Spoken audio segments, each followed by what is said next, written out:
Halo, selamat pagi saudara. Apa kabar Anda di hari ini? Seperti biasa, kami akan membuka hari Anda dengan sejumlah laporan menarik dari Sumatera Selatan dan daerah lain di Sumatera bagian selatan. Selain berita utama tadi saudara, masih ada informasi lainnya yang akan kami sampaikan untuk Anda.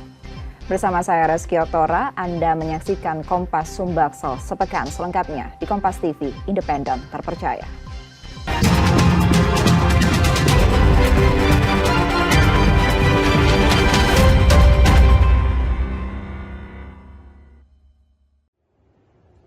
Terima kasih atas perhatian. Badan Narkotika Nasional Provinsi Sumatera Selatan menggelar razia di 2 tempat hiburan malam di kawasan Jalan POM 9 Palembang pada Minggu 22 Desember 2024 dini hari. Dalam razia tersebut, seluruh pengunjung diperiksa dan dites urin. Hasilnya, 11 orang termasuk 1 wanita dinyatakan positif menggunakan narkoba. Mereka kemudian dibawa untuk menjalani rehabilitasi. Kepala Bidang Pemberantasan BNN Sumsel mengatakan razia ini bertujuan memberantas peredaran narkoba di tempat hiburan malam sesuai perintah Presiden Prabowo. Dari hasil razia tersebut ada yang diamankan? Ada, kebetulan ada 11 orang ya, ada 11 orang dan itu sudah kita lakukan asesmen, rehabilitasi, rawat jalan. Tentunya ada yang berbeda-beda, kemarin ada yang 12 kali pertemuan, ada yang intinya ada beberapa sampai 12 kali pertemuan dan itu dilakukan rawat jalan di klinik kami di BNNP Sumatera Selatan. Itu yang diamankan positif narkoba? Ya, tentunya dong. Kita cek urin, kita ada analisnya. Setelah kita lakukan cek urin, positif urin dan mereka tidak membawa narkotiknya. Untuk 11 orang di barang bukti ada nggak? Tidak ada, yaitu urin saja.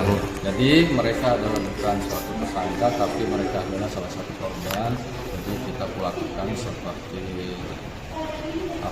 manusia, kita rehab agar menjadi kita mengharapkan perubahan dari dia. Dan kami sudah juga kumpulkan, kami pertemukan dengan keluarganya, yang bertanggung jawab untuk perkembangan dalam nanti setelah lakukan rehab, dalam masa rehab nanti. Kedepan razia serupa akan rutin dilakukan untuk menekan peredaran narkoba di Palembang. Yudi Kiswanto, Kompas TV, Palembang, Sumatera Selatan.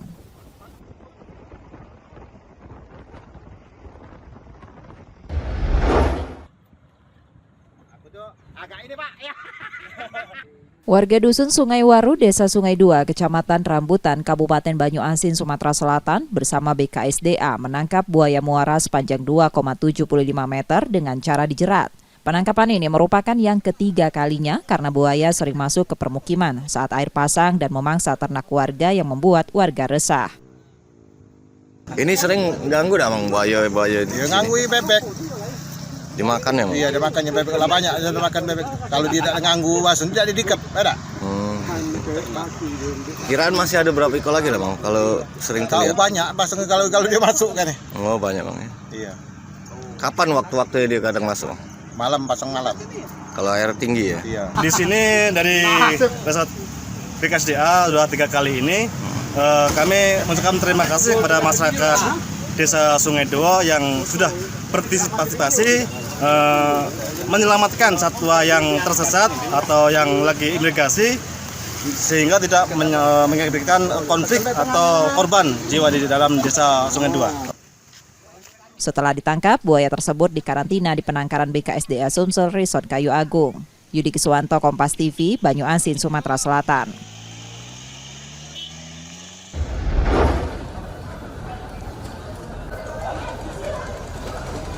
Kesibukan terlihat di dermaga 16 Ilir bawah Jembatan Ampera Palembang dengan banyaknya warga yang menuju daerah perairan Sungai Musi seperti jalur 8, Karangagung terutama ke Makarti Jaya. Irham, supir kapal motor tujuan Palembang Makarti mengatakan ada peningkatan penumpang hingga 50% dibandingkan hari biasa. Meski curah hujan dan gelombang tinggi di Sungai Musi cukup mengganggu pandangan, hal tersebut tidak mempengaruhi jumlah penumpang. Ada peningkatan. Ada peningkatan sekitar berapa Pak? Sekitar 25%, 50% lah. Di musim penghujan ini ada pengaruh nggak Pak? Ada pengaruh. Ya penglihatan, ya gelombang, ini udah mulai mesin turun gelombang. Tapi tidak menurunkan penumpang, Pak? Enggak. Penumpang tetap stabil, Pak? Stabil. Salah satu penumpang tujuan Desa Kupang, Sumatera Selatan mengungkapkan sengaja memanfaatkan libur sekolah untuk berlibur bersama anak-anaknya. Biasa menggunakan speed, yuk? Iya, emang besok speed itu Palembang. Oke. Kita ngajak-ngajak anak liburan, tuh. Sekalian ngajak liburan. Kan sekolah kan lagi libur. Cuaca kan lagi hujan-hujan seperti ini, ada ketakutan sendiri nggak kita menggunakan speed? Sudah biasa. Harga tiket bervariasi mulai dari Rp50.000 hingga Rp250.000 dan tidak mengalami kenaikan. Muhammad Reza Pahlevi, Kompas TV, Palembang, Sumatera Selatan.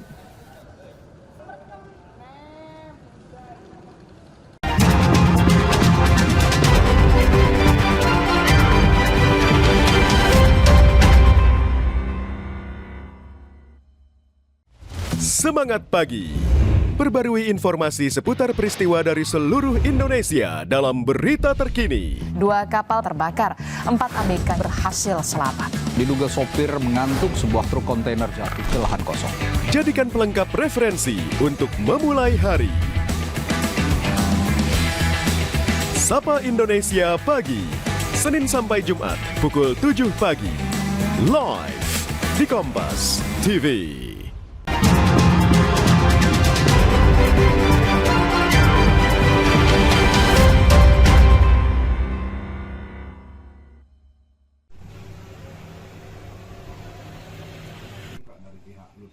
Muhammad Lutfi, dokter koas yang dianiaya sopir keluarga Lady Aurelia, teman sesama koas, menunjuk Redo Junaidi sebagai kuasa hukumnya. Kuasa hukum Lutfi meminta penyidik segera memeriksa handphone Ibu Lady karena Ibunda Lady diduga melanggar pasal 55 dan 56 KUHP terkait pemberian atau janji dengan menyalahgunakan kekuasaan atau martabat disertai kekerasan atau ancaman. Kita menilai kasus ini, kita kan harus lebih tahu tuh, mungkin ada alasannya apa. Cuma kalau kebenaran material ingin dikejar dan dicari, artinya apa? Seluruh alat bukti ataupun barang bukti yang berkaitan dengan tindak pidana itu harus semuanya dikumpulkan dan diambil. Polisi punya hak untuk melakukan apa tuh? Ambil tanpa izin apa tuh dalam bentuk sita. Meskipun orang tidak mengizinkan, polisi punya hak untuk mengambil barang bukti tersebut. Sementara itu, M. Lutfi masih dalam proses pemulihan. Yudi Kiswanto, Kompas TV, Palembang, Sumatera Selatan.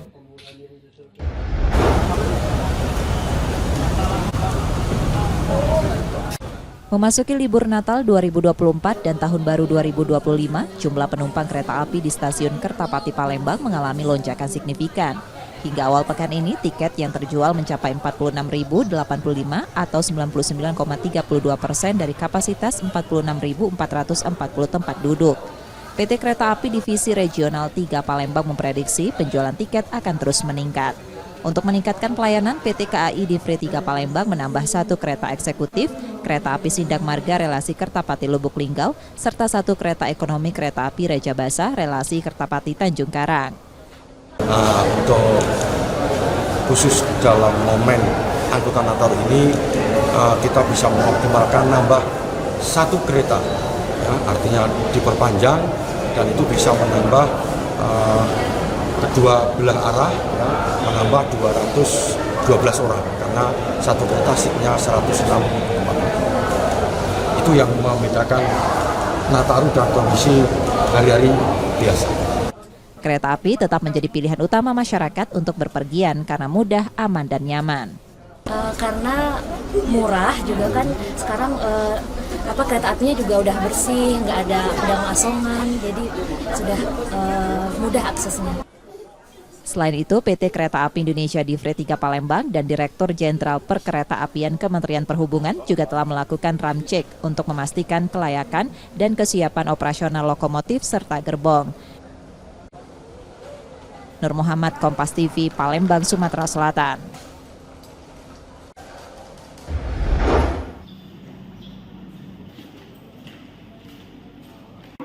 Tiga warga binaan lapas kelas 2B Kayu Agung kabur pada Senin 23 Desember 2024 dini hari sekitar pukul 3.30 waktu Indonesia Barat. Salah satu warga binaan merusak pintu sel dengan tangan dibantu warga binaan lainnya. 5 warga binaan mencoba melarikan diri dengan menaiki tali, namun 2 diantaranya gagal sehingga hanya 3 yang berhasil kabur.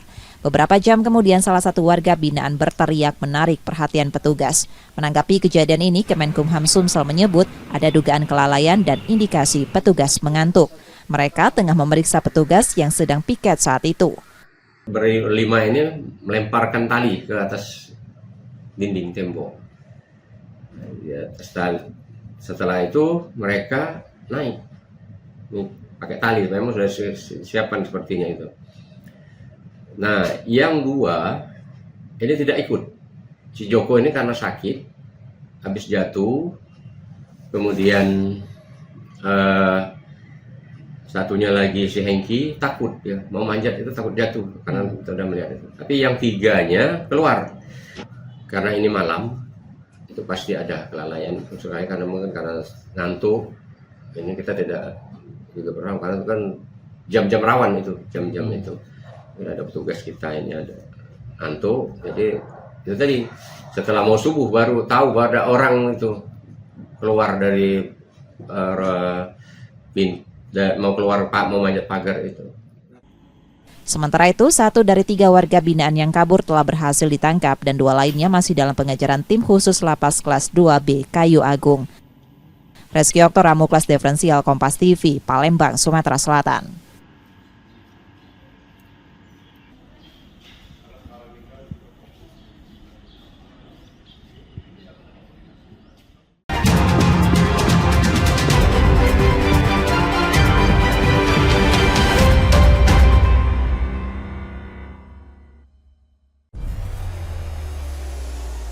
Mencari tahu, mendengarkan lebih utuh dan mendalam, mempertanyakan rasa keadilan. Saya mau minta klarifikasi. Klarifikasi. Tanggung jawab. Bapak malu nggak sih? Apakah saya dengar permintaan maaf yang benarkah backingnya para jenderal orang-orang korban?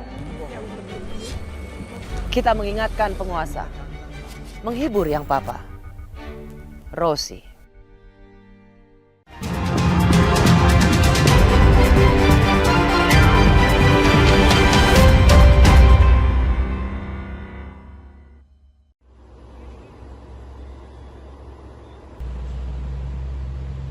Sebuah truk pengangkut BBM terguling di Jalan Soekarno-Hatta, Kecamatan Alang-Alang Lebar, Palembang pada Senin 23 Desember 2024 dini hari. Truk tersebut menabrak truk tronton yang hendak keluar dari area parkir. Sebelumnya, truk pengangkut BBM itu berjalan beriringan dengan truk tronton, lalu ditabrak dari belakang hingga terguling. Akibat kecelakaan ini, sopir truk mengalami luka berat dan dilarikan ke rumah sakit. Kecelakaan diduga terjadi karena sopir mengendarai truk dengan kecepatan tinggi, tak melihat truk tronton hendak mundur, serta kondisi jalan yang gelap dan hujan. Pada malam hari tadi kemungkinan sekitar jam 12-an karena mengingat lagi hujan. Jadi mobil yang dari Pul ini mundur. Kemudian mobil yang Dina Toyota Dina ini dari arah Simpang Palem mau ngarah ke daerah kedua. Mungkin karena cuaca cukup gelap, hujan gerimis, jadi nggak melihat ada kendaraan yang mundur setelah terjadi kecelakaan ini. Yang pertama tadi truk yang pertama lewat, kemudian truk yang kedua ini yang masuk, jadi mengakibatkan terbalik kendaraan. Jadi 4 kendaraan ini, yang 2 sudah diamankan di posisi 2, ini tinggal 2 lagi. Berarti laka beruntun ini dan ya? Bisa dijadiin laka beruntun, cuman karena ini mau mundur, ini yang terakhir yang kena. Untuk korban meninggal dunia tidak ada. Petugas Dishub Palembang akhirnya menurunkan alat berat untuk mengevakuasi truk BBM yang tumpah di jalan membahayakan pengendara. Sementara proses evakuasi menyebabkan kemacetan. Polisi pun melakukan sistem buka tutup jalan. Reski Oktora, Muklas Diferensial, Kompas TV, Palembang, Sumatera Selatan.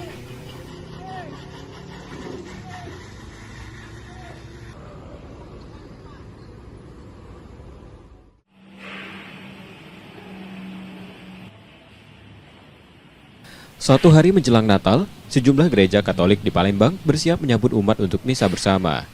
Salah satunya Gereja Katolik Paroki Santo Yosef di Jalan Jenderal Sudirman. Beberapa hari sebelumnya, gereja ini telah merangkai ornamen dan memasang pernak-pernik termasuk pohon Natal. Misa pertama akan dimulai pada Selasa sore, diikuti misa kedua pada malam hari. Pada hari Natal, misa pertama digelar pukul 6.30 waktu Indonesia Barat dan misa kedua pukul 8.30 waktu Indonesia Barat.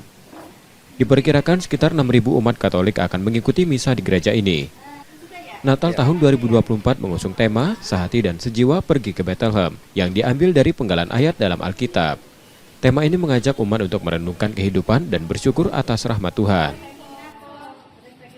Sejauh ini persiapan untuk perayaan Natal pada tahun ini kita sudah siapkan kurang lebih 1 bulan ini 1 bulan ini kan mempersiapkan dengan adanya pertemuan-pertemuan di lingkungan, merenungkan bahan Advent karena sebelum perayaan Natal kita ada masa Advent selama 4 minggu dan itu ada kesempatan untuk mempersiapkan secara rohani. Kita menyediakan tempat ini untuk 3.000 baik dalam gereja, lalu yang di tenda, di aula kita siapkan untuk 3.000 orang. Temanya apa nih? Tema kita untuk tahun ini adalah Sehati dan Sejiwa Pergi ke Bethlehem. Selain itu, umat juga diajak untuk berbela hati dan berbela rasa dengan harapan menjadi pribadi yang semakin dicintai Tuhan, sesama, dan alam semesta. Reski Oktora, Muklas Diferensial, Kompas TV, Palembang, Sumatera Selatan.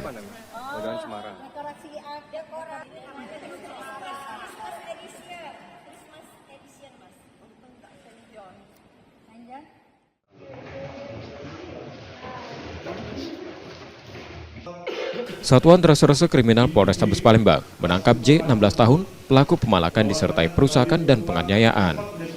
Kapolres Tabes Palembang mengungkapkan, aksi terakhirnya dilakukan terhadap seorang warga yang tengah mengendarai mobil. Modusnya pelaku menunggu korban berhenti di lampu lalu lintas kawasan Macanlindungan. Setelah itu pelaku meminta korban mematikan kendaraannya. Dengan nada memaksa, pelaku meminta sejumlah uang dari korban. Ketika korban menolak, pelaku marah dan melempar kaca mobil hingga pecah, menyebabkan korban mengalami luka.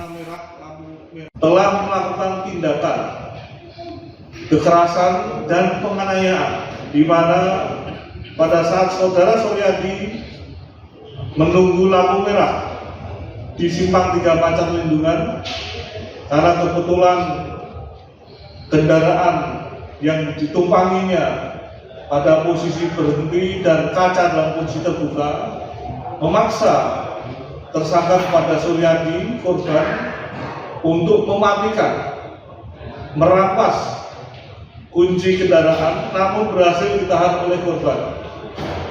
Dan selanjutnya yang bersangkutan meminta uang.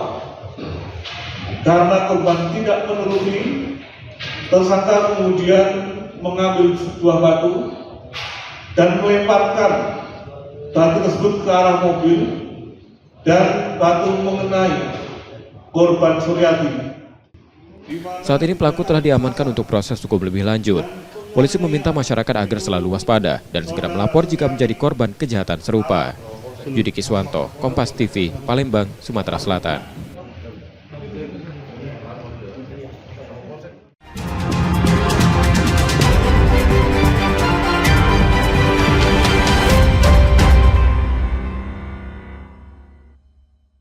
Rehatkan diri dari belenggu rutinitas. Saya Muhammad Syahriza hadir selama 1 jam ke depan dalam program Sapa Indonesia Siang. Saudara, sejumlah domba di wilayah Xinjiang, Tiongkok rutin melakukan perawatan mandi obat. Nyalakan semangat baru dengan ragam informasi dari seluruh penjuru negeri. Salah satu kata gaul yang kerap digunakan oleh generasi muda. Sapa Indonesia Siang, Senin sampai Jumat, pukul 1 siang, live di Kompas TV.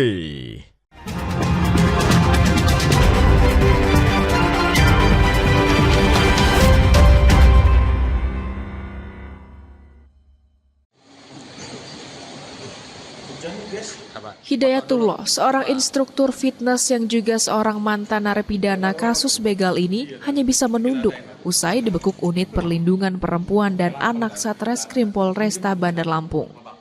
Pelaku ditangkap usai dilaporkan melakukan tindak pemerkosaan terhadap kekasihnya sendiri yang seorang pegawai negeri sipil. Pelaku sempat merekam video syur terhadap korban yang dijadikan ancaman untuk disebarluaskan. Selain itu, pelaku juga merampas kartu ATM hingga menguras uang senilai 10 juta rupiah yang digunakannya untuk menjalin asmara dengan wanita lain. tersangka ini menjemput paksa korban, lalu dipaksa masuk ke dalam mobil untuk ke gym, ke Central Gym. Sampai di sana korban dipaksa lagi untuk ikut ke kontrakan tersangka yang ada di Jalan Cempaka 3, Kelurahan Waikandis. Lalu sesampainya di kontrakan, korban dipaksa dengan cara dipukul dan diancam menggunakan pisau dengan dibawa ancaman senjata tajam. Yang bersangkutan meminta ATM dan PIN ATM, setelah itu mengambil duitnya sebanyak 10 juta. Macam-macam dia. Dari tangan pelaku, polisi menyita barang bukti sebilah pisau dapur yang digunakan untuk mengancam korban, ponsel genggam, dan 1 buah kartu ATM. Atas perbuatannya, pelaku harus kembali mendekam di sel tahanan dan tersangka dijerat tentang tindak pidana kekerasan seksual dengan ancaman hukuman 12 tahun kurungan penjara. Roma Afriyaidam, Kompas TV, Lampung. Di rumahnya Rama itu kemarin kan Bang? Pasca tewasnya seorang pelajar setelah dianiaya kelompok remaja di Jalan Dr. Harun 1, Tanjung Karang Timur, Bandar Lampung pada Rabu dini hari lalu, kini polisi masih terus melakukan penyelidikan. Sebelumnya dikabarkan bahwa korban meninggal dunia usai secara tiba-tiba dihadang dan diserang sekelompok remaja bersenjata tajam. Namun, setelah dilakukan pemeriksaan terhadap 1 orang saksi yang juga diduga terlibat dalam aksi tersebut, terungkap bahwa antara ketiga korban dan para pelaku adalah sesama geng motor yang sudah saling tantang dan berjanjian di media sosial Instagram untuk melakukan aksi tawuran. Hal ini diungkap Kasat Reskrim Polresta Bandar Lampung, Kompol M. Hendrik Aprilianto. Ia juga mengatakan bahwa sudah ada 1 orang yang diamankan. Namun, polisi masih menggali perannya dalam kasus ini. Tadi malam itu pada info awal itu yang bersangkutan itu dihadang oleh segerombolan orang di Dr. Harun. Namun demikian, penyelidikan lebih lanjut mereka sudah saling kontekan dan janjian di Instagram. Ternyata sesama geng motor. Setelah itu untuk yang sekarang sudah diamankan, itu kita masih melakukan penyidikan lebih dalam lagi. Dia termasuk tersangka utamanya atau hanya ikut di dalam geng motor tersebut. Sebelumnya sempat heboh dan viral rekaman CCTV menunjukkan aksi penyerangan terhadap 3 orang remaja oleh kelompok remaja lain yang diduga berjumlah lebih dari 10 orang dengan diantaranya membawa senjata tajam. Peristiwa ini menjadi perhatian bersama, khususnya setiap orang tua, untuk lebih ketat dalam melakukan pengawasan terhadap aktivitas anak saat berada di luar rumah. Roma Afriyaidam, Kompas TV, Lampung.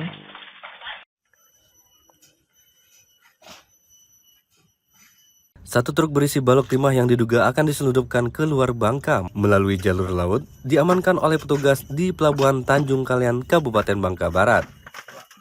Balok-balok timah tersebut disamarkan dengan tumpukan es batu dalam box fiber. Setelah dilakukan penggeledahan, polisi menemukan sebanyak 676 keping balok timah dengan berat dan ukuran yang bervariasi, mulai dari 3 hingga 31 kg, dengan total berat mencapai 9,2 ton. 2 pelaku diamankan, yaitu EDP yang berperan sebagai supir truk dan AAD yang berperan sebagai pemodal barang. Terdapat 626 batang ataupun balok timah berbagai ukuran antara 3 dan juga 31 kg. Kemudian setelah dihitung, total timah yang diangkut oleh para pelaku ini seberat 9.252 kilo atau 9,25 ton. Jadi pelaku sudah ditetapkan tersangka ada 2 orang. Yang pertama A berprofesi sebagai supir truk, yang kemudian atas nama E itu sebagai pemilik barang. Jadi kedua tersangka sudah dilakukan proses lebih lanjut. Kemudian sedang dilakukan pengembangan terus rekan-rekan di Treskrim Sus.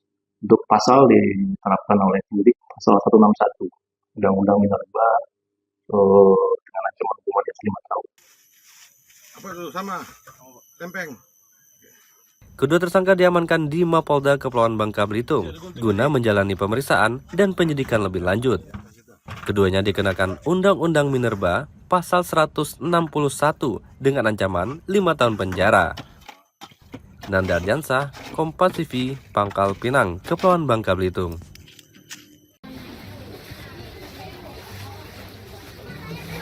Banjirop yang melanda beberapa kawasan di Pangkal Pinang telah memasuki hari keempat, mengakibatkan sejumlah masalah kesehatan bagi masyarakat.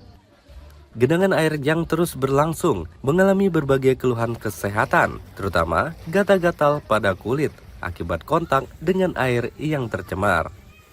Para warga mengungkapkan kekhawatiran mereka terhadap kondisi kesehatan yang semakin memburuk, dari anak-anak hingga dewasa mulai mengalami keluhan kesehatan. Oh, mendadak dah. Bisa berapa hari, 3 hari, 4 hari. Saya tahu keluarga. Oh, berobat ya? Ada lah, dia berempat rumah, cuman ada makan obat lah. Tapi itu kurang ini. Kalau kata dokter apa ya? Ada lagi air nih, banjir. Mana sih pasang kemana? Oh, ini banjir lah, laki hari ini laki 4 hari. Jadi ada masyarakat yang tadi ngeluh, ada yang bentol-bentol, gatal-gatal. Termasukku nih, dari puskesmas tadi minta obat gatal. Terus obat sesak semalam sesak. Dapat nyeri kaki nih ngilu. Terus ada obat batuk nih dikasih ke vitamin kaki tadi. Nah, terus yang cuma nanya BPPDB yang datang minta dari rumah sakit dari mana Mas Hari. Tolong datanglah lihat masyarakat di sini. Udah ada tim kesehatan ke sini ya, melakukan pemeriksaan ya. Kemade. Ayo berobat kemana nih tadi ya? Ke Puskesmas Taman Sari. Pakai BPJS. Hingga saat ini, belum ada tindakan dari pemerintah untuk menanggulangi masalah kesehatan yang dihadapi oleh warga yang terkena banjir. Warga berharap agar tim medis segera dikerahkan untuk memberikan penanganan dan pengobatan yang diperlukan. Nanda Ardiansah, Kompas TV, Pangkal Pinang, Kepulauan Bangka Belitung.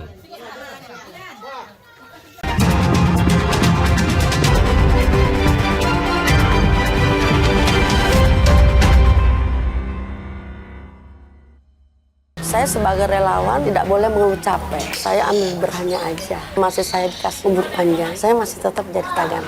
Gali esensi fenomena. Marwah paling mendasar itu integritas sebetulnya. Karena kalau aturan semuanya sudah diatur. Ya, ini akan jadi bom waktu kalau isu stunting tidak diatasi dan tidak dicegah. Temukan jawaban atas teka-teki peristiwa. Berkas Kompas. Setiap Selasa pukul 11 malam di Kompas TV.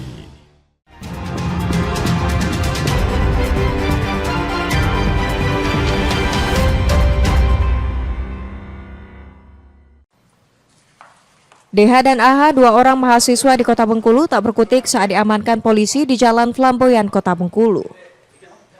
Keduanya kedapatan membawa 6 kg ganja kering siap edar yang disimpan di dalam jok motor dan tas yang dibawa oleh salah seorang pelaku. Para pelaku yang merupakan pengedar di Kota Bengkulu ini sempat mengaku hanya diminta mengantarkan paket ke seseorang. Namun setelah digeledah di kediamannya, polisi kembali menemukan sejumlah paket ganja. Paket ganja besar tersebut didapat kedua pelaku dari seseorang yang berasal dari Padang, Sumatera Barat. Barang diantar melalui jalur darat menggunakan transportasi bus. Temukan 1 paket besar narkotika jenis ganja yang didapatkan dari pelaku berinisial AH. Kemudian dilakukan pendalaman kepada AH. Dan di rumahnya ditemukan lagi ganja dalam kardus yang berisikan 5 paket ukuran besar ganja dan 15 paket ukuran kecil dan 5 paket ukuran sedang.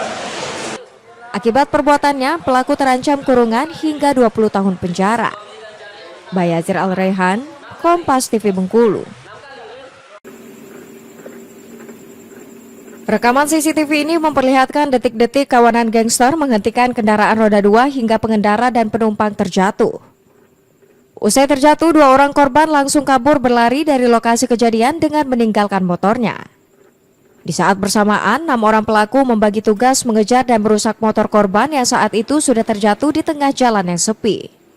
Setelahnya, kawanan gangster ini kemudian membawa kabur sepeda motor korban. Tak berselang lama, pasca kejadian, polisi berhasil meringkus kawanan gangster ini. Mirisnya 7 dari 9 pelaku merupakan pelajar aktif di Kota Bengkulu. Dari hasil pemeriksaan, kawanan pelaku nekat melakukan aksi brutal mereka ini karena kesal dengan korban yang menegur mereka sebelum kejadian. Korban berlari dan ada juga yang mengejar beberapa korban oleh tersangka. Lalu ada tindakan kekerasan juga terhadap barang tersebut, yaitu sepeda motornya.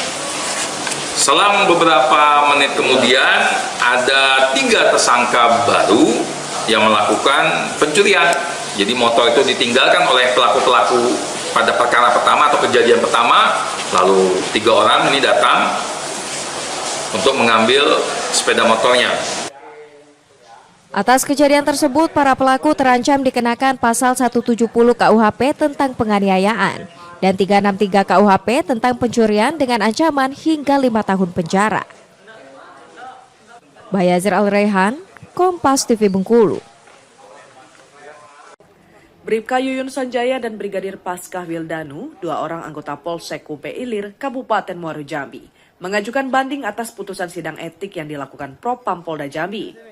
Dalam putusan sidang etik tersebut, 2 orang oknum polisi ini dinyatakan bersalah dan direkomendasikan dilakukan pemberhentian tidak dengan hormat atau PTDH. Paurpenum Humas Polda Jambi Ibda Maulana mengatakan, setelah sidang kode etik, kedua tersangka sudah mengajukan permohonan banding. Selanjutnya berdasarkan Perpol nomor 7 tahun 2022 tentang Kode Etik Profesi dan Komisi Kode Etik Polri, pertama, di mana pengajuan banding dilakukan selama 21 hari kerja sejak diterimanya putusan KKEP. Kedua, pejabat pembentuk KKEP banding menerbitkan putusan pembentukan KKEP banding paling lama 30 hari sejak menerima permohonan usulan banding. Dan ketika KKEP banding wajib melaksanakan sidang dalam jangka waktu 39 hari kerja sejak pembentukan KKEP banding. Jadi setelah hasil sidang tersebut, mereka diberi waktu 21 hari untuk mengajukan permohonan banding. Itu sesuai dengan Perpol nomor 7 tahun 2022 tentang KKEP. Jadi mereka diberi waktu sampai tanggal 30 Desember untuk mengajukan banding 21 hari kerja. Jadi berdasarkan informasi yang kami terima, bahwa 2 orang ini mereka sudah mengajukan permohonan banding dan sedang diproses. Sebelumnya Ragil Alfarizi 20 tahun warga Kumpe Ilir ditemukan tewas di dalam sel Mapolsek Kumpe Ilir. Imbas dari peristiwa ini, kantor Polsek diserang warga dan 2 oknum anggota Polsek Kumpe Ilir ditetapkan sebagai tersangka dalam kasus ini. Ratnasari, Kompas TV Jambi. 13 orang pasien rehabilitasi kasus narkotika di Rumah Sakit Jiwa Daerah Haji M. Syukur Jambi melarikan diri pada Selasa malam dini hari sekira pukul 2 waktu Indonesia Barat melalui musola yang berada di dalam kompleks rumah sakit. Kepala Bidang Pelayanan Rehabilitasi Rumah Sakit Jiwa Daerah HM Syukur Zakaria mengatakan, pasca kejadian kaburnya pasien rehabilitasi ini, pihak rumah sakit meningkatkan keamanan dan penjagaan. Zakaria menceritakan pada saat kabur, 13 pasien rehab ini dalam posisi jam istirahat tidur malam. Diduga aksi melarikan diri ini sudah direncanakan oleh para pasien. Lalu sekitar jam 1 siang, pihak rumah sakit baru menyadari bahwa 13 pasien ini sudah tidak berada di ruangan gedung rumah sakit. Para pasien kabur melalui pintu musola yang terhubung dengan luar pagar luar rumah sakit jiwa. Ketahuannya kemarin di jam berapa kita tahu? Jam pagi ya? Ketahuan mereka sudah lari? Jam 2, jam berapa? Itu jam 1-an. Oh jam 1-an ya? Nah, jam 1-an, setelah itu ketahuan jam 2-an, ya kita paling koordinasi dengan satpam yang di atas, melihat di lingkungan kita apakah masih ada, karena ini luas kan, mungkin ke belakang sana manjat lagi dia, terus nggak ada lagi, memang sudah nggak bisa kita ini, dan besoknya kita hubungi keluarga. Ada yang kemarin datang juga kan keluarganya, rata-rata sudah sampai semua, rata-rata seluruhnya di 13 orang itu sudah sampai ke keluarga mereka masing-masing. Diduga kuat, para pasien rehab ini melarikan diri karena rindu dengan keluarga. Karena berdasarkan informasi yang disampaikan Kepala Bidang Pelayanan Rehabilitasi Rumah Sakit Jiwa Daerah HM Syukur, para pasien yang kabur kembali ke rumah masing-masing. Ratnasari, Kompas TV Jambi.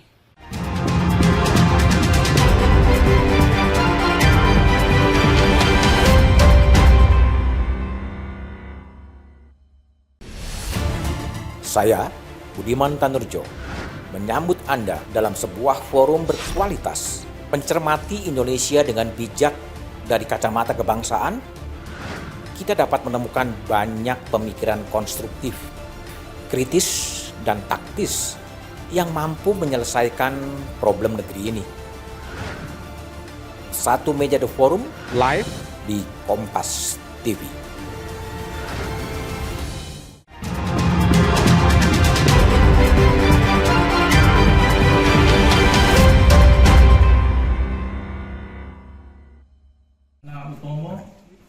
Yang saya hormati Kakanwil Kemenku Rehabilitasi Bapak Iwayan.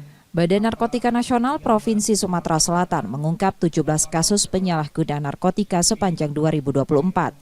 Dari pengungkapan ini, 18 pengedar dan kurir narkoba ditangkap dengan 29,9 kg sabu, 49,5 kg ganja kering, 25 gram ganja sintetis, dan 14 butir pil ekstasi. Sebagian dari barang bukti tersebut sudah dimusnahkan. Selain penangkapan, Badan Narkotika Nasional Provinsi juga telah merehabilitasi 2.500 pengguna narkoba yang menurun dibandingkan tahun sebelumnya. Sekitar 2.500 lebih kita sudah lakukan rehabilitasi. Itu semua panti rehab yang ada di wilayah Sumatera Selatan ya, baik yang swasta maupun yang milik pemerintah, termasuk yang di BNN. Kalau BNN kan sifatnya yang kita punya di Poliklinik Pratama, BNN baik yang di provinsi maupun BNNK, itu sifatnya rawat jalan. Tetapi kalau mereka akan di rawat inap, kita ada yang tidak berbayar tapi kan berkuota ya. Ada di beberapa tempat di Lampung, Kalianda, Deli Serdang dan sebagainya, termasuk Lido. Dan pemerintah sementara di sini belum memberikan mungkin sedang akan direncanakan memberikan kuota untuk rehabilitasi yang tidak berbayar, kan gitu ya. Karena memang kalau nggak salah orang miskin itu diberikan dispensasi untuk tidak berbayar pada saat akan dilakukan rehab. Nah, tapi kan ini kan prosesnya harus mengajukan surat dan sebagainya. Ya, sementara ini kalau lihat data ya ada penurunan, walaupun hanya tidak signifikan. Badan Narkotika Nasional Provinsi Sumsel akan fokus pada pencegahan peredaran narkoba melalui jalur air yang sering digunakan sindikat narkoba untuk memasok ke provinsi ini. Yudi Kiswanto, Kompas TV, Palembang, Sumatera Selatan. D, 26 tahun, warga Kecamatan Rupit, Kabupaten Musirawas Utara, hanya terbaring dengan pisau masih menancap di tulang belakangnya. Ia menjadi korban penusukan suaminya RS 33 tahun pada 22 Desember 2024. Akibat kejadian itu, D dinyatakan lumpuh dan kini menjalani perawatan intensif di rumah sakit. Polisi dari Polres Muratara bergerak dan menangkap pelaku tak lama usai kejadian. Pelaku mengaku kesal karena korban menolak memberikan uang untuk bermain judi online. Pelaku bilang pada polisi ia juga marah karena korban sering memprotes kebiasaannya berjudi. Kala bermain judi online, kemudian bermaksud untuk meminta uang kepada istrinya untuk top up kembali terhadap judi online tersebut. Namun istrinya marah-marah, bahkan mengancam untuk meninggalkan pelaku. Nah, kemudian pelaku ini mengambil pisau dari kamar, di lemari, kemudian sempat duduk dulu di ruang tamu. Namun karena istrinya mengomel terus, akhirnya tidak tahan, ya kilap mata dia tusuk dari belakang. Hasil pemeriksaan urin menunjukkan pelaku positif narkoba. Kini pelaku ditetapkan sebagai tersangka dan ditahan di Polres Muratara. Ia terancam hukuman hingga 10 tahun penjara atas perbuatannya. Reski Oktora, Muklas Diferensial, Kompas TV, Palembang, Sumatera Selatan.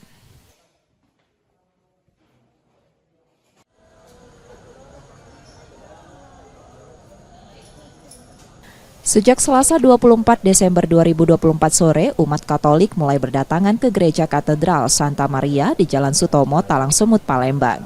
Antusiasme terlihat dari penuhnya area gereja hingga ke halaman. Diperkirakan sekitar 1.500 umat menghadiri misa yang dimulai pada pukul 19 waktu Indonesia Barat dan dipimpin langsung Uskup Agung Yohanes Harun Yuwono.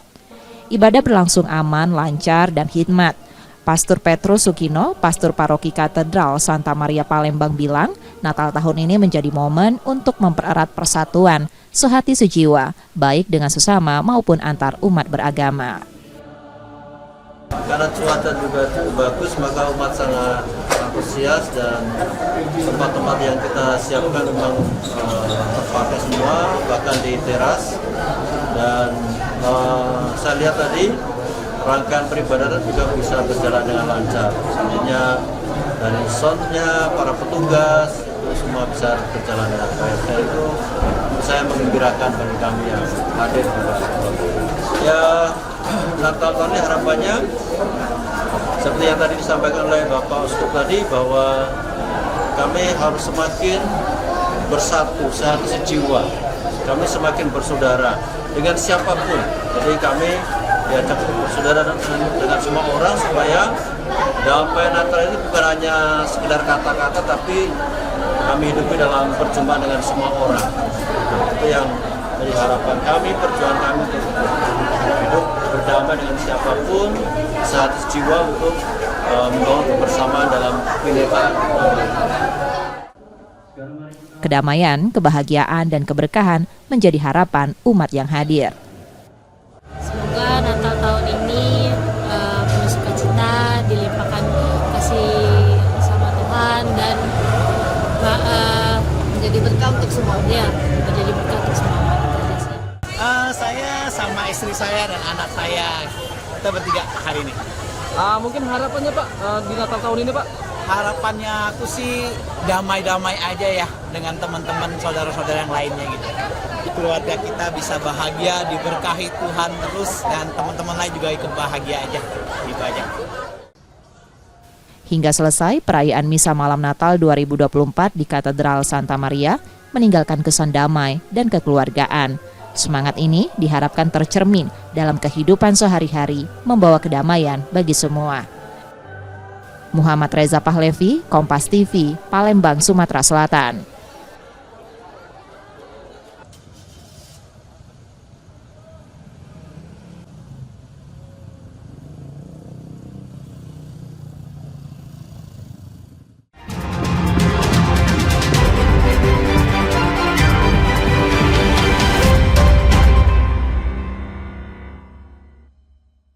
Sabtu dan Minggu, waktunya Anda mengejar berita-berita terhangat yang paling menjadi perhatian publik selama sepekan. Majelis Hakim Pengadilan Negeri Andolo, Konawe Selatan menolak eksepsi kuasa hukum Supriyadi. Politik, hukum, kriminal, peristiwa dalam dan luar negeri. Informasinya kami rangkum dalam Kompas Pekan edisi kali ini. Bersama saya, Jihan Novita. Saya Mario Sarong. Kompas Sepekan, setiap Sabtu pukul 10 pagi dan Minggu pukul 5:30 sore di Kompas TV.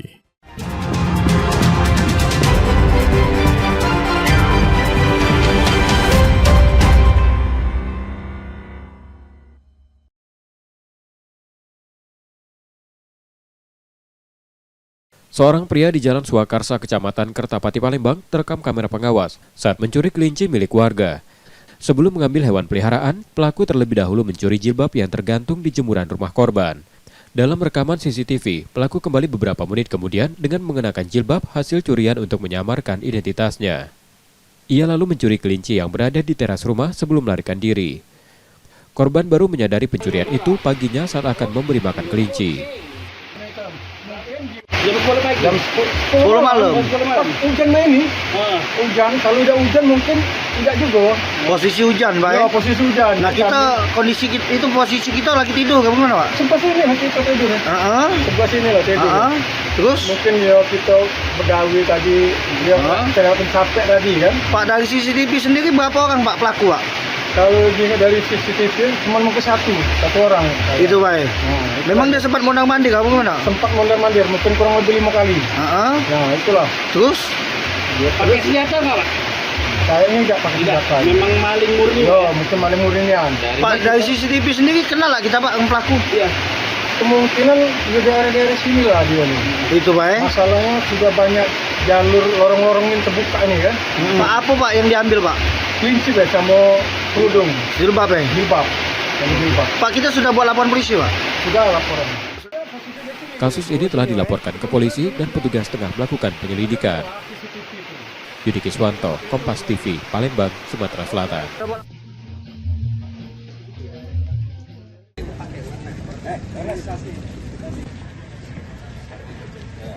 Wakil Kepala Staf Angkatan Darat Letjen TNI Tandio Budi melakukan kunjungan kerja ke Kodam 2 Sriwijaya pada Selasa 24 Desember 2024 lalu.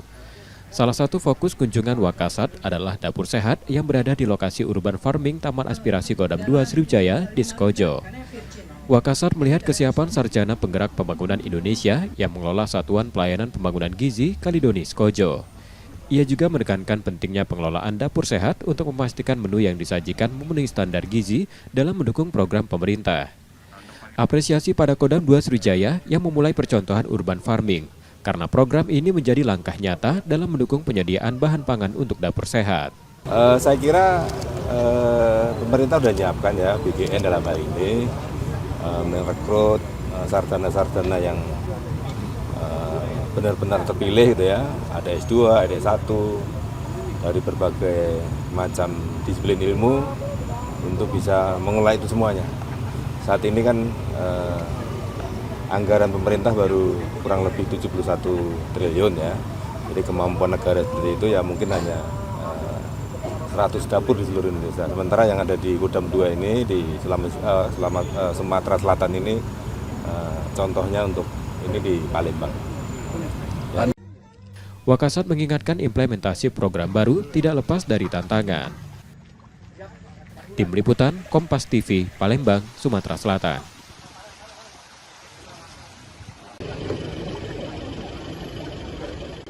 Kasus penganiayaan dokter koas di Kota Palembang, Sumatera Selatan masih bergulir. Kombes Anwar Ekso Wijoyo, Direktur Reserse Kriminal Umum Polda Sumsel, menjelaskan bahwa penyidikan dilakukan dengan metode Scientific Crime Investigation. Mereka memeriksa alat bukti yang terkait di laboratorium forensik untuk mengungkap fakta baru termasuk potensi tersangka baru. Muhammad Lutfi, korban yang juga Kepala Koas Fakultas Kedokteran Universitas Sriwijaya, sudah dimintai keterangan untuk memperkuat penyidikan. Selain itu, seluruh saksi terkait termasuk Lady Aurelia Pramesti dan ibunya Sri Melina juga telah diperiksa. Keterangannya masih dalam pendalaman. Terkait lagi didalami secara scientific investigation, lagi kita bawa ke lapor, lagi belum ini. Kemarin kan Kapolda menyebutkan bahwa pihak penyidik berkoordinasi dengan jaksa itu. Ya, itu seperti apa? Itu kan harus di ini, alat bukti yang kita bawa ke lapor untuk lagi di lapor belum keluar. Korban bukti sudah dipanggil belum?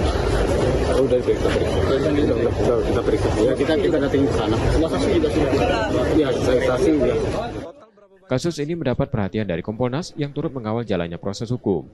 Kompolnas meminta Polda Sumsel untuk menangani kasus ini dengan profesional dan transparan. Reski Oktora, Kompas TV, Palembang, Sumatera Selatan.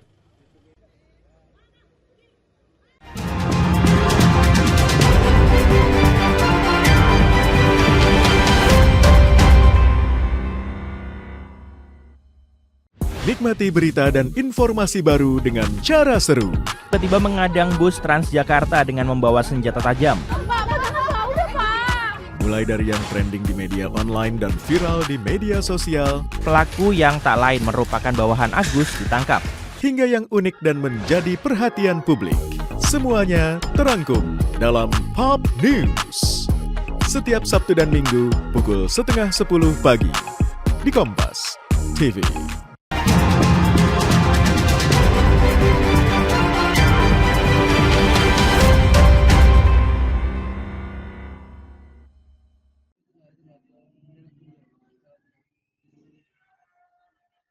Seorang pedagang pempek di Palembang justru dituduh mencuri dan mendapat perkataan tak pantas oleh seorang oknum dokter saat berusaha mengembalikan handphone yang ia temukan.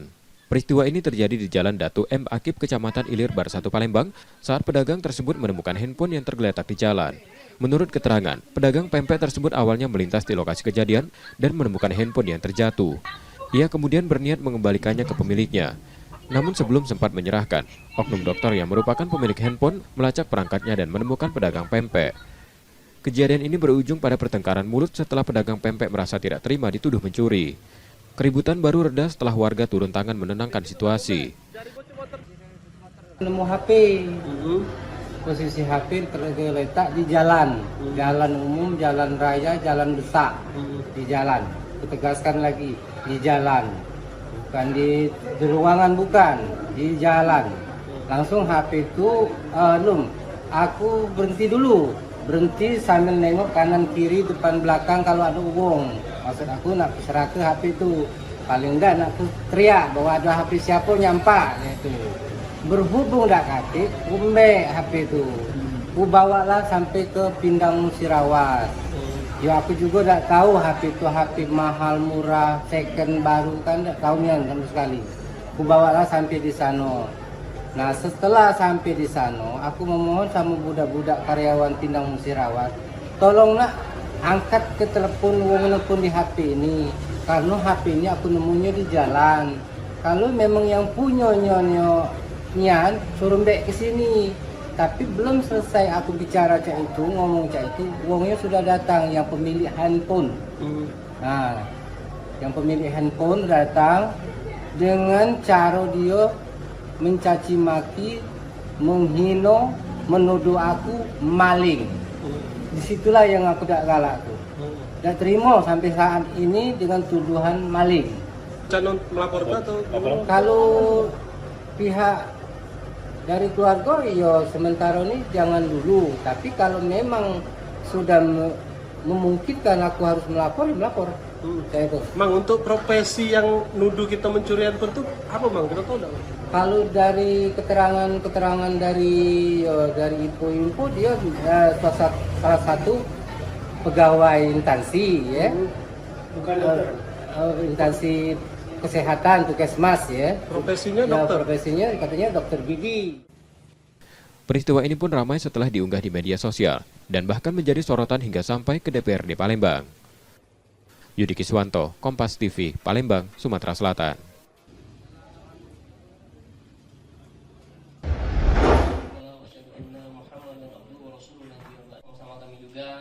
Wakil Ketua Komisi 4 DPRD Kota Palembang memediasi keributan antara seorang oknum dokter dan pedagang pempek Jumat 27 Desember 2024 siang. Konflik yang diduga dipicu tudingan pencurian ponsel itu akhirnya berakhir damai. Dalam mediasi, kedua pihak sepakat untuk tidak saling melapor ke polisi. Wakil Ketua Komisi 4 DPRD Kota Palembang menjelaskan bahwa insiden tersebut murni akibat kesalahpahaman. Pertama dan pihak kedua secara bersama-sama tanpa dibawa tekanan maupun paksaan dari pihak manapun sepakat untuk melakukan perdamaian dan sepakat untuk tidak saling melaporkan baik secara pidana maupun gugatan secara perdata. Demikian surat pernyataan bersama ini dibuat dengan sebenar-benarnya dan para pihak telah saling memaafkan. Palembang 27 Desember 2024. Pihak pertama Iftitah Nurisa, pihak kedua Hermanto, saksi semua anggota DPRD Kota Palembang Komisi 4 yang hadir pada siang hari ini. Dokter Puskesmas 23 Ilir Palembang membantah telah menuduh pedagang pempek mencuri ponselnya. Miskomunikasi karena posisi handphone saya hilang, kemudian ada dibawa ke belakang meja berkali-kali. Cuman dari penjelasan katanya handphonenya terpencet.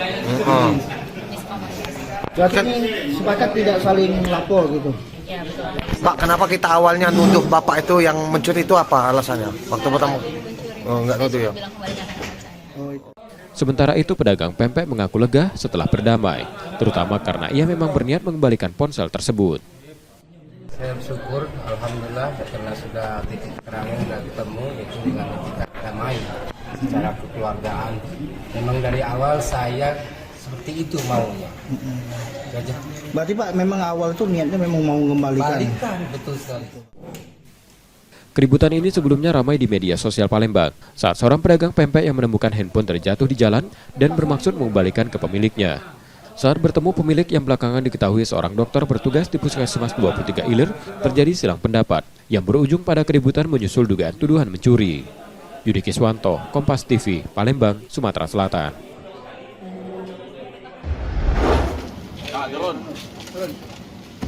Polisi menangkap 2 pelaku pencurian yang kerap beraksi di 19 lokasi di Palembang. Kedua tersangka Dino dan Rudi Supriyadi ditangkap di tempat berbeda oleh Unit 3 Subdit 3 Jatan di Treskrimum Polda Sumsel. Salah satu pelaku diberikan tindakan tegas karena melawan saat penangkapan. Terakhir, komplotan ini menyasar sebuah warnet di Kelurahan 15 Ulu, Kecamatan Cakabaring. Saat kejadian, korban tengah membersihkan area warnet setelah tutup. Pelaku datang memaksa membuka rolling door dan membekap korban. Mereka juga melukai korban dengan gunting sebelum membawa kabur uang dari dalam laci. Dari pengembangan kasus, diketahui komplotan ini juga terlibat dalam pencurian di sebuah toko dengan kerugian mencapai 20 juta rupiah. Polisi kini tengah memburu satu pelaku lainnya yang terlibat. Rolling door itu sudah terkunci, dia bongkar, dia masuk, terpergok sama korban. Korban sempat dia tusuk tangannya, ada kena punggungnya sama bagian telinga korban, dan mengambil uang, ada uang modal korban itu di laci sekitar 13 juta atau 17 juta. Terus juga ada beberapa rokok diambil karena korban ini dia ada usaha warnet, ada usaha warung juga. Setelah itu dia langsung melarikan diri. Dino dan Rudi ditahan di Polda Sumsel dan terancam hukuman 5 tahun penjara. Reski Oktora, Kompas TV, Palembang, Sumatera Selatan.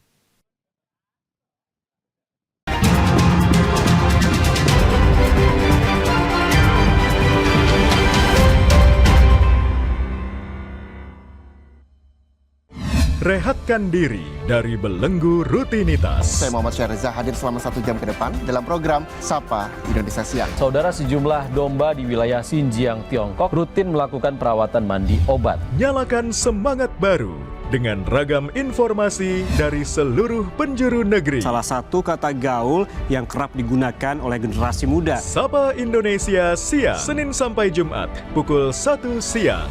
Live di Kompas TV.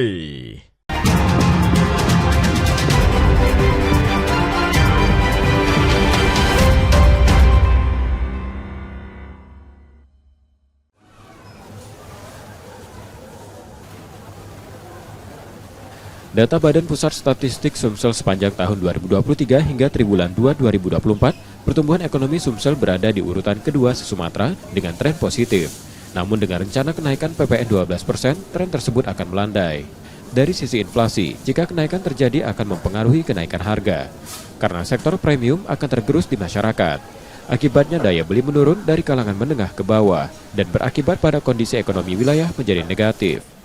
Meski pemerintah memastikan kenaikan PPN 12% untuk barang mewah, tetapi secara konsumsi rumah tangga untuk kelas menengah ke bawah diprediksi merosot. Nah, konsumsi penggerak dari pertumbuhan ekonomi kita adalah konsumsi rumah tangga. Apalagi yang cukup banyak adalah kelas menengah. Nah, kalau tadi kelas menengah mengurangi tingkat konsumsinya karena dampak dari kenaikan harga yang disebabkan oleh kenaikan PPN, ya itu tentunya akan mengurangi tingkat konsumsi masyarakatnya yang akan berdampak pada pertumbuhan ekonomi. Namun pemerintah kan tentu punya antisipasi ya. Sebenarnya dengan kenaikan PPN 12% itu mau dikemanakan gitu ya. Ketika nanti penerimaan itu digunakan untuk hal-hal yang untuk menggerakkan ekonomi, pengeluaran pemerintah ya, sehingga akan dari sisi mungkin konsumsinya akan menurun, akan tetapi pemerintah mau menggerakkan investasi dan sebagainya. Jadi itu akan berimbang tentunya. Jadi ada dua sisi nih ya. Tapi tentunya dengan sama-sama menjaga komitmen ya kan. Menaikkan PPN, nah, kemudian akan mengurangi daya beli, tapi pemerintah mendapatkan tambahan pendapatan dari pajak dan alokasinya kemana gitu. Itu yang perlu dicermati gitu. Kalau alokasinya itu mampu menggerakkan investasi dan digunakan untuk kembali pengeluaran pemerintah yang sifatnya positif, ya itu akan menggerakkan ekonomi. Wahyu Yulianto menambahkan, pemerintah harus siap dengan pengendalian dan antisipasi terbaik untuk menjaga pertumbuhan ekonomi. Dengan penerimaan pajak yang naik, harus disalurkan pada hal-hal yang mengerahkan investasi agar seimbang dengan penurunan daya beli. Muhammad Reza Pahlevi, Kompas TV, Palembang, Sumatera Selatan.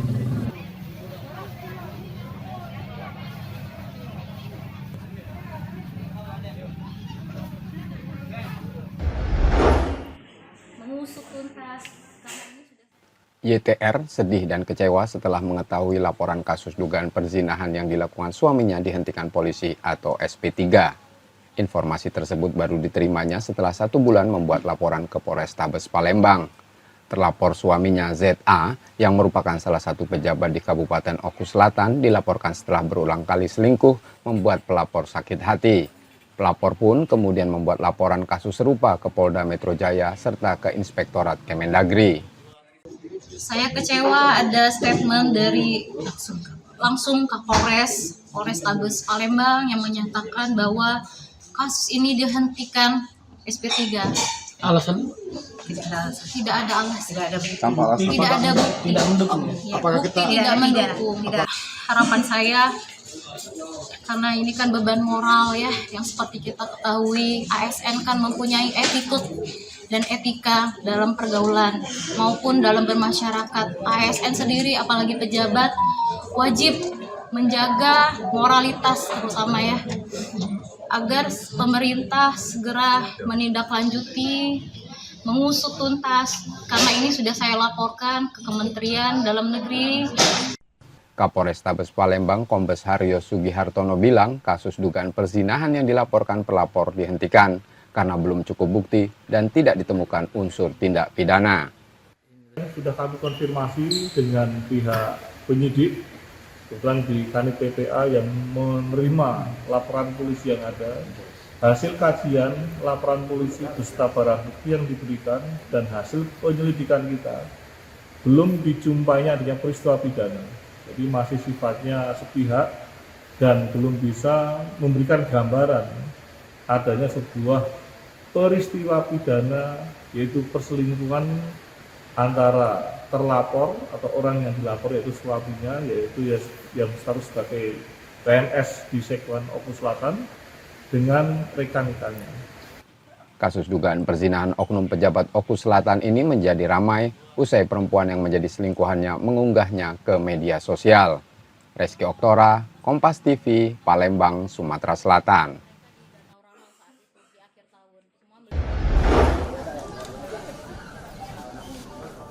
Aktivitas penumpang di Bandara Sultan Mahmud Badarudin II Palembang mulai menunjukkan penurunan. Sejak dibukanya posko Natal dan Tahun Baru pada 18 hingga 27 Desember 2024, tercatat sebanyak 84.430 penumpang melakukan perjalanan melalui bandara ini. Hingga 3 hari jelang pergantian tahun, jumlah penumpang mencapai 8.146 orang. Puncak arus penumpang terjadi pada 20 Desember 2024 dengan total 10.838 penumpang. Arus mudik di Bandara SMB 2 tahun ini mengalami kenaikan 9% dibanding periode yang sama pada 2023 dengan rata-rata pergerakan pesawat sebanyak 50 hingga 60 kali setiap hari. Hari ini kita ada 52 aircraft movement dibandingkan dengan sebelumnya ada sekitar 58 aircraft, sangat dinamis. Kemudian yang selanjutnya, alhamdulillah cuaca sangat mendukung, tidak ada gangguan terkait dengan irregularity untuk gangguan cuaca dan seterusnya.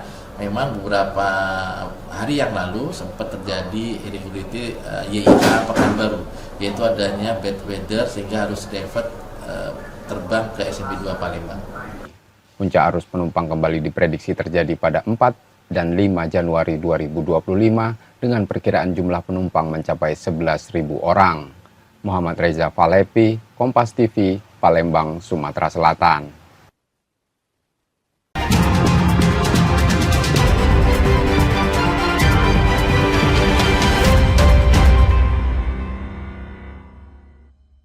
Amerika Serikat mengalahkan Bolivia di laga pertama. Nyalakan semangat dengan berbagai informasi seputar olahraga. Voli putri Jepang gagal cetak sejarah menjadi tim Borneo Hornbills kunci tiket playoff usai bungkam tim kuda hitam Satria Bengawan Solo. PSSI Nurdin Halid resmi menjadi ketua umum PPPLT dari seluruh penjuru dunia. Kompas Sport pagi setiap hari pukul 4 pagi live di Kompas TV.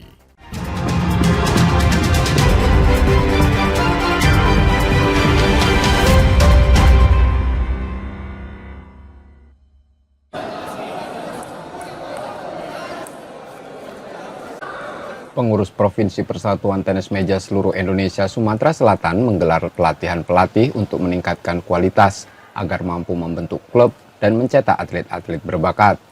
Pada angkatan pertama, pelatihan diikuti 43 orang dari kota Palembang. Para peserta yang menyelesaikan pelatihan mendapatkan sertifikat resmi dari PT MSI yang menjadi syarat mendirikan dan melatih klub tenis meja. Selain menargetkan 1.000 pelatih, PT MSI Sumatera Selatan juga berharap setiap pengurus PT MSI di tingkat kabupaten dan kota dapat mencetak 100 pelatih andal. Kita mencapai 1.000 pelatih ya, 1.000 pelatih kita akan melatih di 17 kabupaten kota. Nanti minimal dari pelatih-pelatih ini akan melatih 4 putra 4 putri, artinya ada 8 pemain baru. Artinya kalau 1.000 ada 8.000 pemain baru di Sumatera Selatan. Kami berharap 10% dari 8.000 ini akan menjadi atlet Sumatera Selatan, artinya ada 800 atlet baru nanti akan muncul. Langkah ini menjadi bagian dari visi besar PT MSI Sumatera Selatan untuk mengembalikan pamor tenis meja sebagai salah satu cabang olahraga unggulan Sumatera Selatan, baik di tingkat nasional maupun internasional. Nur Muhammad, Kompas TV, Palembang, Sumatera Selatan.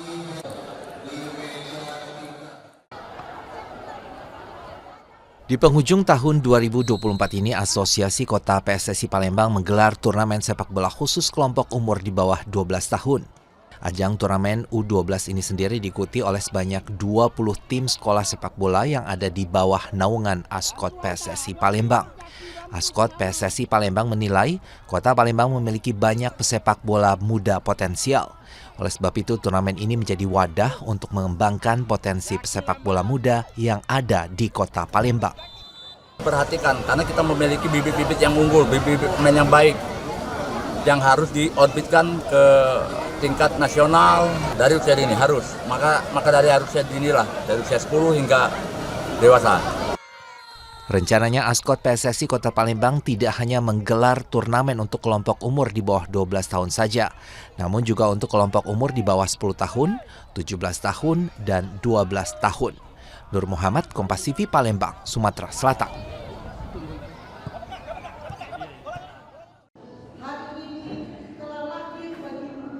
Padatnya jadwal kompetisi Liga 1 membuat PSPS Biak tak bisa meliburkan para pemainnya yang mayoritas beragama Nasrani.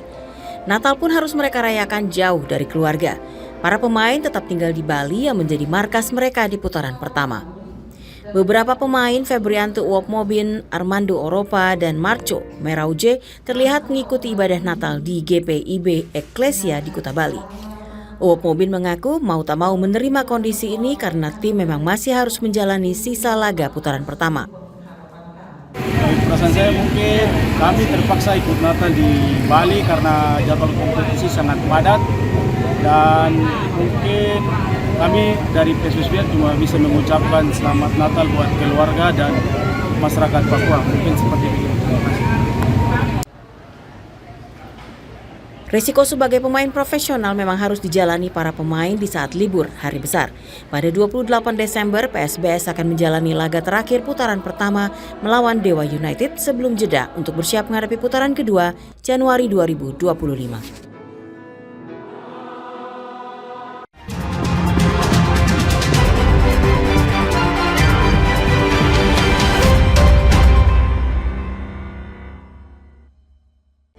Rehatkan diri dari belenggu rutinitas. Saya Muhammad Syahriza hadir selama 1 jam ke depan dalam program Sapa Indonesia Siang. Saudara, sejumlah domba di wilayah Xinjiang, Tiongkok rutin melakukan perawatan mandi obat. Nyalakan semangat baru dengan ragam informasi dari seluruh penjuru negeri. Salah satu kata gaul yang kerap digunakan oleh generasi muda. Sapa Indonesia Siang, Senin sampai Jumat pukul 1 siang, live di Kompas TV.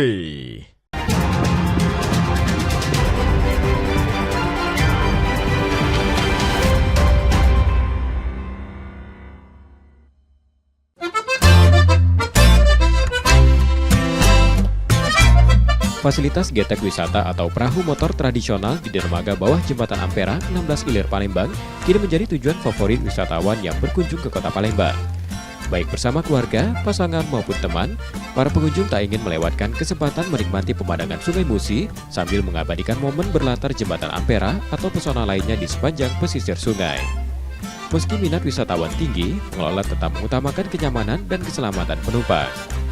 Kapasitas perahu dibatasi untuk menjaga keamanan, kebersihan, dan pengalaman wisata yang menyenangkan. Mungkin sampai 200 sampai 200-an per hari. Iya, kan kita mungkin kita ngikutin tiket nomor dan dengan kita ada 250. Jadi bisa habis. Habis sampai sehari 250 ya Pak ya. Tergantung sih Mbak, tergantung cuaca ya. Kalau tahun baru kita nggak nyediain lebih Mbak. Kenapa? Karena safety kita utamain safety. Kita bukan utamain ini. Kita utamain wisatawan, bukan utamain ini. Masukan Pak ya. Iya. 2 getek wisata disiapkan untuk mengantar penumpang berkeliling Sungai Musi dengan rute menuju Jembatan Musi 6 atau Pulau Kemaru. Perjalanan pulang pergi memakan waktu sekitar 25 hingga 40 menit. Di sepanjang perjalanan, perahu akan berhenti di beberapa spot pilihan untuk memudahkan wisatawan mengambil foto. Bahkan, petugasnya membantu mengarahkan posisi agar hasil foto lebih maksimal. Aisyah sama siapa? Arsi. Tadi kita naik getek wisata ya? Iya. Sama keluarga? Iya. Pendapatnya gimana tadi? Enak, seru. Pemandangannya bagus. Ya, sunsetnya bagus. Sunsetnya bagus ya? Nanti pengen ngulang lagi nggak? Pengen. Malam hari menjadi waktu paling favorit untuk menikmati suasana di atas perahu ini.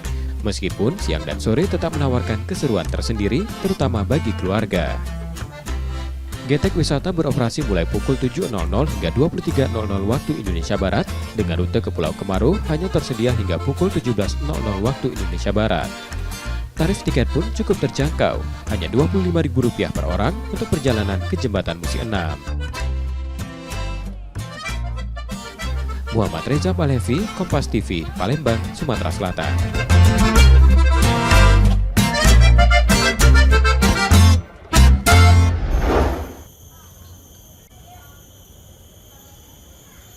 Taman Wisata Alam Punti Kayu Palembang mulai dipadati pengunjung pada libur Natal dan Tahun Baru. Lonjakan jumlah pengunjung hingga 30% tercatat sejak akhir pekan lalu, bertepatan dengan dimulainya libur Nataru. Jika pada hari biasa taman ini hanya didatangi puluhan orang, kini ratusan pengunjung bersama keluarga terlihat menikmati suasana alam. Pengelola memprediksi puncak keramaian akan terjadi pada 1 Januari 2025 dengan perkiraan jumlah pengunjung mencapai 3.000 orang. Mungkin ada sekitar 20% sampai 30% yang dibandingkan hari biasa. Kalau prediksi kita dibandingkan dilihat dari tahun-tahun sebelum itu pas tanggal 1 Januari itu biasanya puncaknya. Yang nomor 2 itu sebelum tanggal 31 Desember itu biasanya tanggal 1 yang puncaknya. Taman Wisata Alam Punti Kayu tetap menjadi destinasi favorit warga yang mencari lokasi liburan keluarga. Kayaknya sih asri, banyak pohon-pohon dan kayak kembali ke kampung gitu. Harga tiket masuk masih normal, yakni Rp20.000 untuk hari biasa dan Rp25.000 pada hari libur. Nur Muhammad, Kompas TV, Palembang, Sumatera Selatan.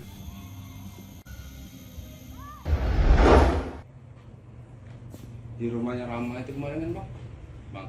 Pasca tewasnya seorang pelajar setelah dianiaya kelompok remaja di Jalan Dr. Harun 1, Tanjung Karang Timur, Bandar Lampung pada Rabu dini hari lalu, kini polisi masih terus melakukan penyelidikan.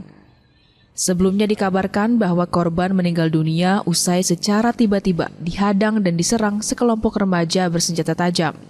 Namun, setelah dilakukan pemeriksaan terhadap 1 orang saksi yang juga diduga terlibat dalam aksi tersebut, terungkap bahwa antara ketiga korban dan para pelaku adalah sesama geng motor yang sudah saling tantang dan berjanjian di media sosial Instagram untuk melakukan aksi tawuran. Hal ini diungkap Kasetreskrim Polresta Bandar Lampung, Kompol M. Hendrik Aprilianto. Ia juga mengatakan bahwa sudah ada 1 orang yang diamankan. Namun, polisi masih menggali perannya dalam kasus ini. Tadi malam itu pada info awal itu yang bersangkutan itu dihadang oleh segerombolan orang di Dr. Harun. Namun demikian, penyelidikan lebih lanjut mereka sudah saling kontekan dan janjian di Instagram. Ternyata sesama geng motor. Sama geng motor. Setelah itu untuk yang sekarang sudah diamankan, itu kita masih melakukan penyidikan lebih dalam lagi. Dia termasuk tersangka utamanya atau hanya ikut di dalam geng motor tersebut. Sebelumnya sempat heboh dan viral rekaman CCTV menunjukkan aksi penyerangan terhadap 3 orang remaja oleh kelompok remaja lain yang diduga berjumlah lebih dari 10 orang dengan diantaranya membawa senjata tajam. Peristiwa ini menjadi perhatian bersama, khususnya setiap orang tua, untuk lebih ketat dalam melakukan pengawasan terhadap aktivitas anak saat berada di luar rumah. Roma Friaidam, Kompas TV, Lampung. Kejaksaan Negeri Bengkulu memusnahkan sebanyak 8 pucuk senjata api rakitan, senjata tajam, hingga barang bukti tindak kejahatan lain seperti narkoba dan uang palsu. Seluruh barang bukti yang dimusnahkan merupakan hasil perkara dari tahun 2023 hingga Oktober 2024 yang telah memiliki kekuatan hukum tetap. Khusus barang bukti senjata api rakitan merupakan hasil tindak pidana yang berhasil diungkap Polda Bengkulu dan jajaran, yakni penggerebekan pabrik pembuatan senpi ilegal di Kabupaten Kaur. Selain senjata api, ratusan butir amunisi pun turut dimusnahkan bersama barang bukti lain. Sementara mesin-mesin pembuat senjata api rakitan seperti mesin bubut dan mesin potong dihibahkan ke salah satu SMK di Kota Bengkulu agar dimanfaatkan untuk kepentingan pendidikan sesuai putusan pengadilan. Dari tahun 2023 sampai periode dari Januari tahun ini 2024 sampai Oktober perkaranya 2023 bahwa kami telah musnahkan, yang mana perkara tersebut telah memiliki kekuatan hukum tetap. Pada kesempatan ini barang bukti yang tadi kita musnahkan seluruhnya ada dari narkotika, begitu juga senjata tajam, begitu juga barang-barang lainnya, ada HP-nya, semuanya adalah merupakan alat yang dipakai oleh para terpidana melakukan perbuatan kejahatannya. Adapun jumlah barang bukti yang dimusnahkan yakni sabu-sabu seberat 88,69 gram, ganja 1097 gram, ribuan butir obat berbagai jenis, uang palsu senilai 4 juta rupiah, hingga 8 pucuk senjata api rakitan. Bayazir Al-Raihan, Kompas TV Bengkulu. Informasi tadi saudara menjadi akhir dari Kompas Sumbaksel sepekan hari ini. Tetap saksikan konten lokal di Kompas TV setiap hari mulai pukul 4.30 hingga 7 pagi. Kembali kami mengingatkan saudara, bagi Anda yang ingin berbagi informasi atau kritik dan saran dapat mengakses Twitter, Facebook, atau Instagram kami di @kompastv Palembang. Akhirnya, saya Reski Oktara pamit, tetaplah menyaksikan Kompas TV, independen, terpercaya. Sampai jumpa.